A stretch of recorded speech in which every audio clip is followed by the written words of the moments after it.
Welcome back. Welcome back to the morning show here on Tobago Updates Television, and thank you so much for staying with us. We begin conversations this morning in studio by speaking with Ms. Rashana Trim, Senior Social Services Worker at the Division of Health, Wellness and Social Protection, and Mr. 𝗑𝗓𝗏𝗧𝗏, who is an OSH officer assigned at the said division with the Tobago House of Assembly. The topic this morning is mental health and the workplace as we celebrate Mental Health Month. Good morning and welcome. Good morning. Good morning. Right, a pleasure having you here with us this morning as we go through this very, very important topic. And as we're talking about mental health, before I even get into the workplace, mental health is something that in the past, culturally, we have not paid a lot of attention to because of the taboo that it carries with it in Trinidad and Tobago, primarily in Tobago and in smaller communities.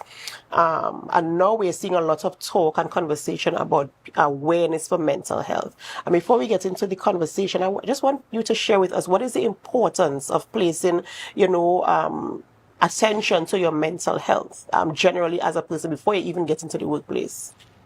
I think that a lot of people pay more attention to physical health, but mental health is just as important as physical health.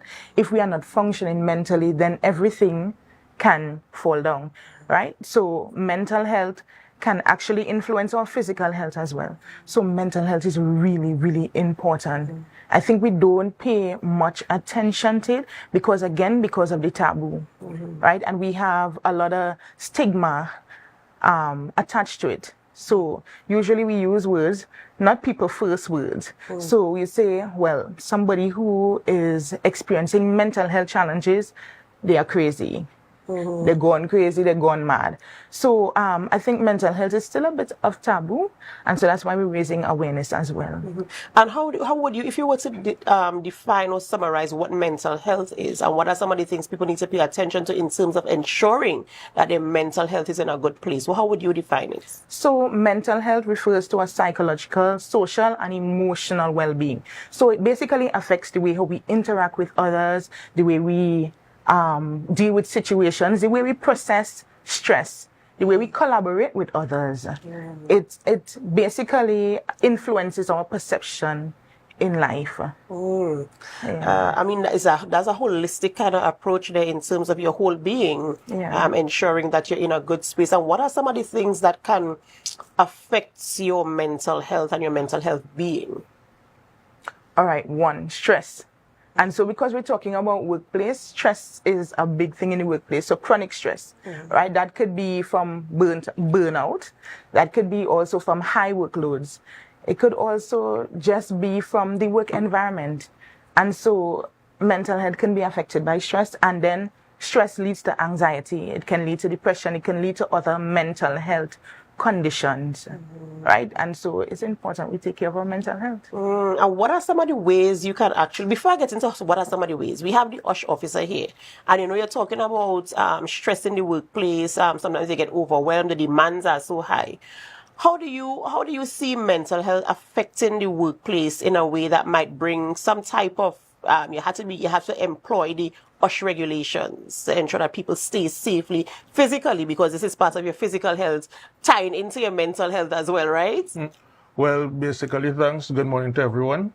Basically, the OSH Act in itself requires that all employers provide a safe and healthy working environment. And as the word says, mental health, this can in fact impact physically on the working environment. Most people come to work, travel from different areas also. Sometimes they may have personal issues occurring at home.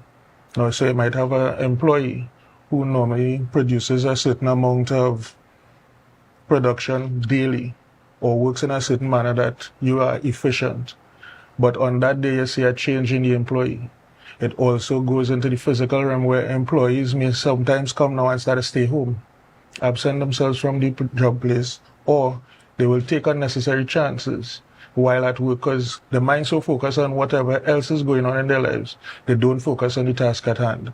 And with that being done, you will have issues arising such as accidents in the workplace or what we call near misses, which are incidents. These incidents could lead to accidents because health and safety is no longer an approach of just saying, put on a hard hat, put on our boots, and you're good.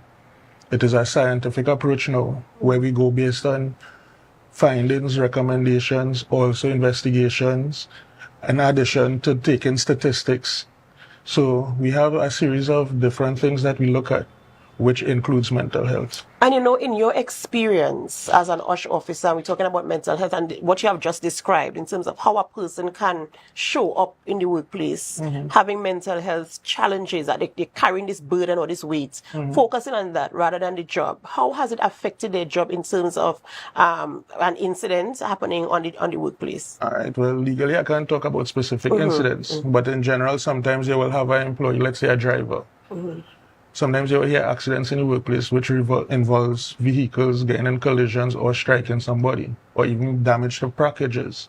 One of the things you ever see that you're so focused on certain issues that you're not looking at the road as normally you would. And in that regard, you could have an accident, or what we call a near miss, which could then lead to an accident. You also have to consider, it might be in the office. Somebody is coming to work, they may be under pressure, have a sick or ailing family member at home. They are the sole provider. While they come into work, they normally will be responsible for, let's say, doing their accounts. Normally with their accounts now, they will be on point. So everything is always, you could depend on them. But all of a sudden now, you have to double check their things. Or then they start to stay home. And in staying home now, you have to bring in 3 people to do the task that one person was doing.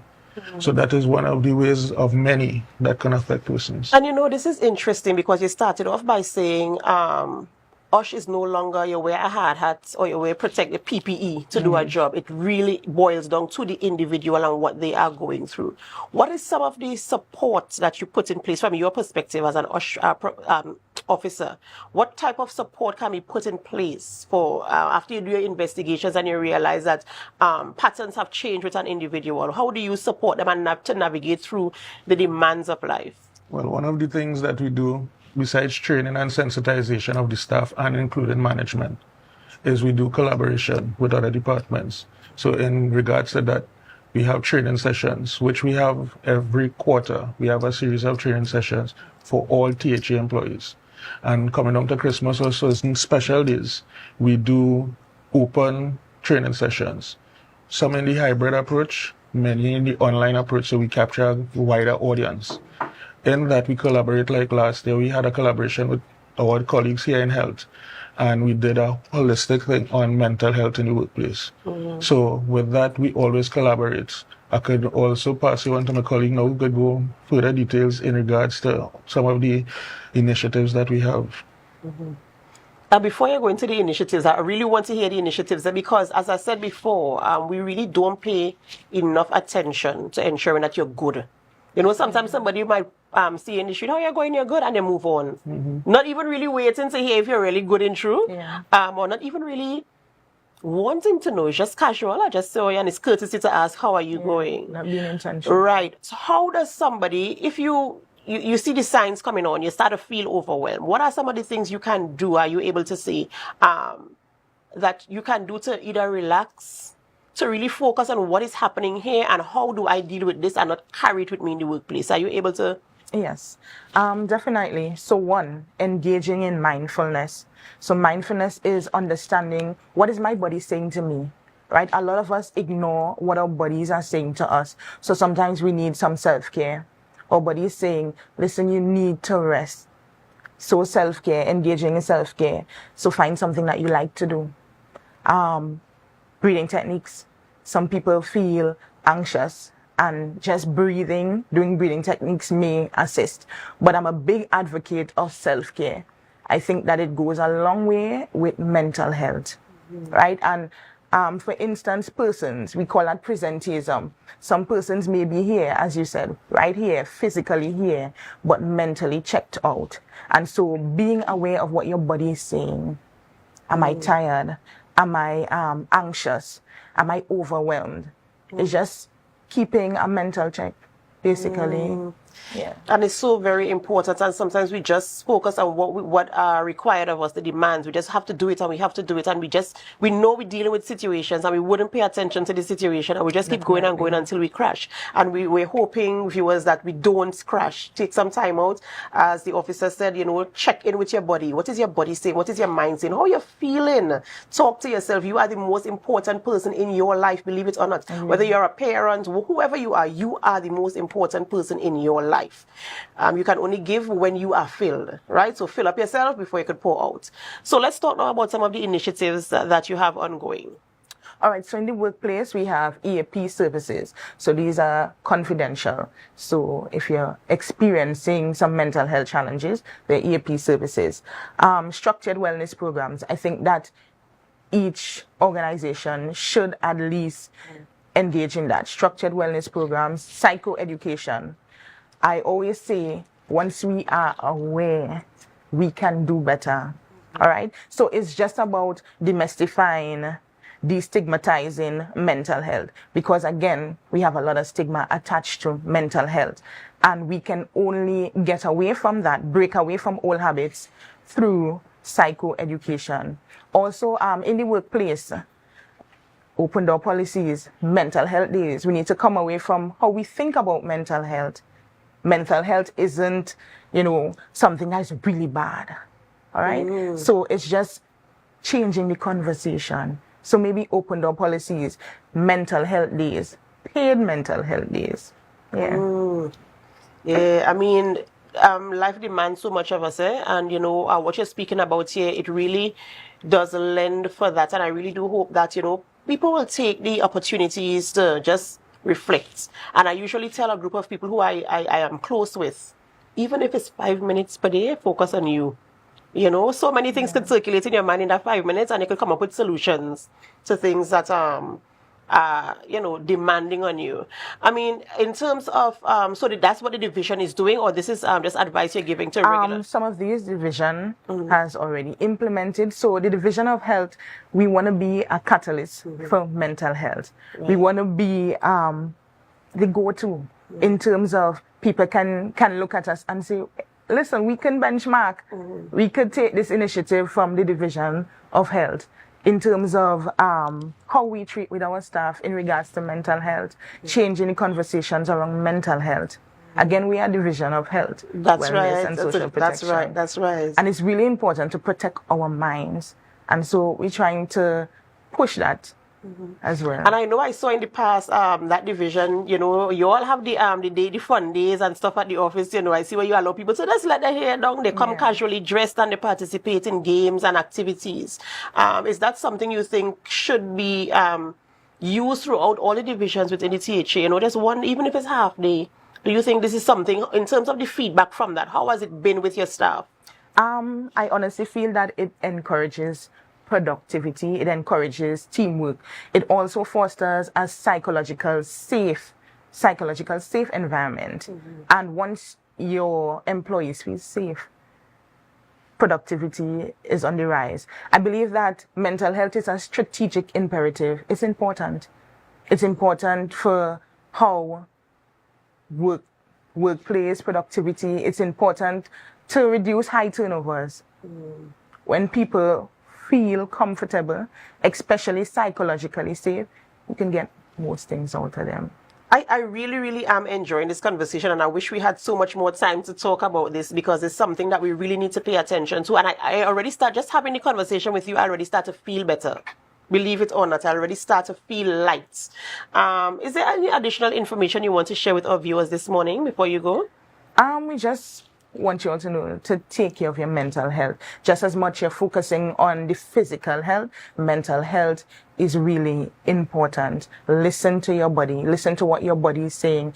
Engage in self-care. Self-care is not a thing that maybe I should, maybe I shouldn't. Just the way how you're getting a checkup from the doctor, you should get a checkup for mental health in terms of, hey, let me do some self-care. I need it.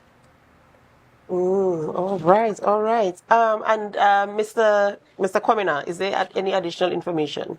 Basically, safety officers in each division of the DHA. And on a daily basis, we see different persons going through different issues.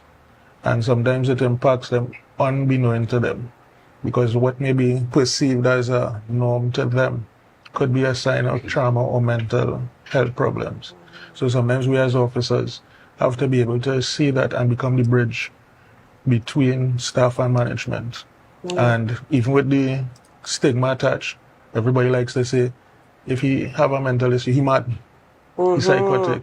Where it could be that they just recently went through some traumatic experience, where in our department we had 1 or 2 issues and we had to seek help for our staff. So it's not something that is above anybody. And as R. Kelly used to say, if you could see it, you could believe it.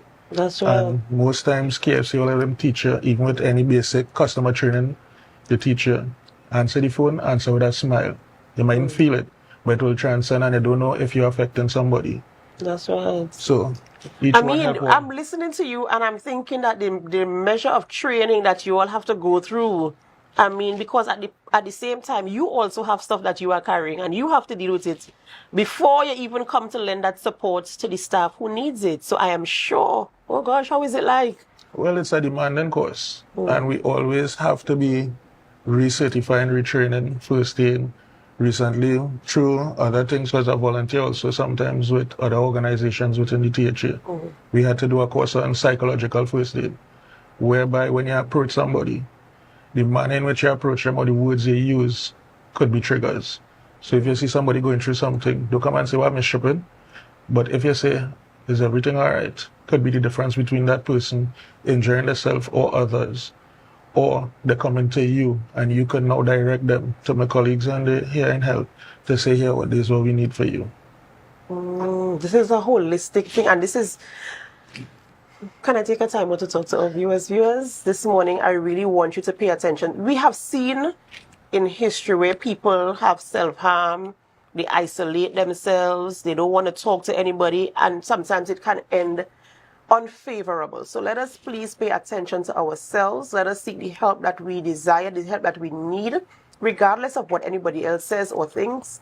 You know what you need. You know, you kind of know when you're performing optimally and when you're not. And when you're not performing optimally, that's when you need to check out a little bit and check in. You know, you need to call somebody. Listen, I need some help. There must be somebody who can provide that measure of support for you. Make sure you build a village around yourself who can support you and carry, who can identify when you are falling off and who can provide that measure of support to you. Thank you guys so much for coming in this morning and sharing that information. The conversation was really, really amazing, and I do hope that even as you carry out your duties, you also have that measure of support that you need. And one thing I'm carrying away from this is the self-care thing. Oh yes, self-care is very, very important, and I'm going to take that away with me as well. So have an amazing day. Ladies and gentlemen, we've been speaking with Miss Roshana Trim, Senior Social Services Worker at the Division of Health, Wellness and Social Protection, and Mr. 𝗏𝗏𝗏𝗏𝗏𝗏𝗏, USH Officer assigned to the same division, working with the Tobago House of Assembly. And it's Mental Health Month. Take care of your mentals. Don't let anybody tell you you're crazy or you're stupid, because you're not. You're a human being and you have needs just like all of us do. We have to go for a short break before we continue conversations, and as we do, we invite you to help us. Share the live, share the live, share the live. We'll be right back.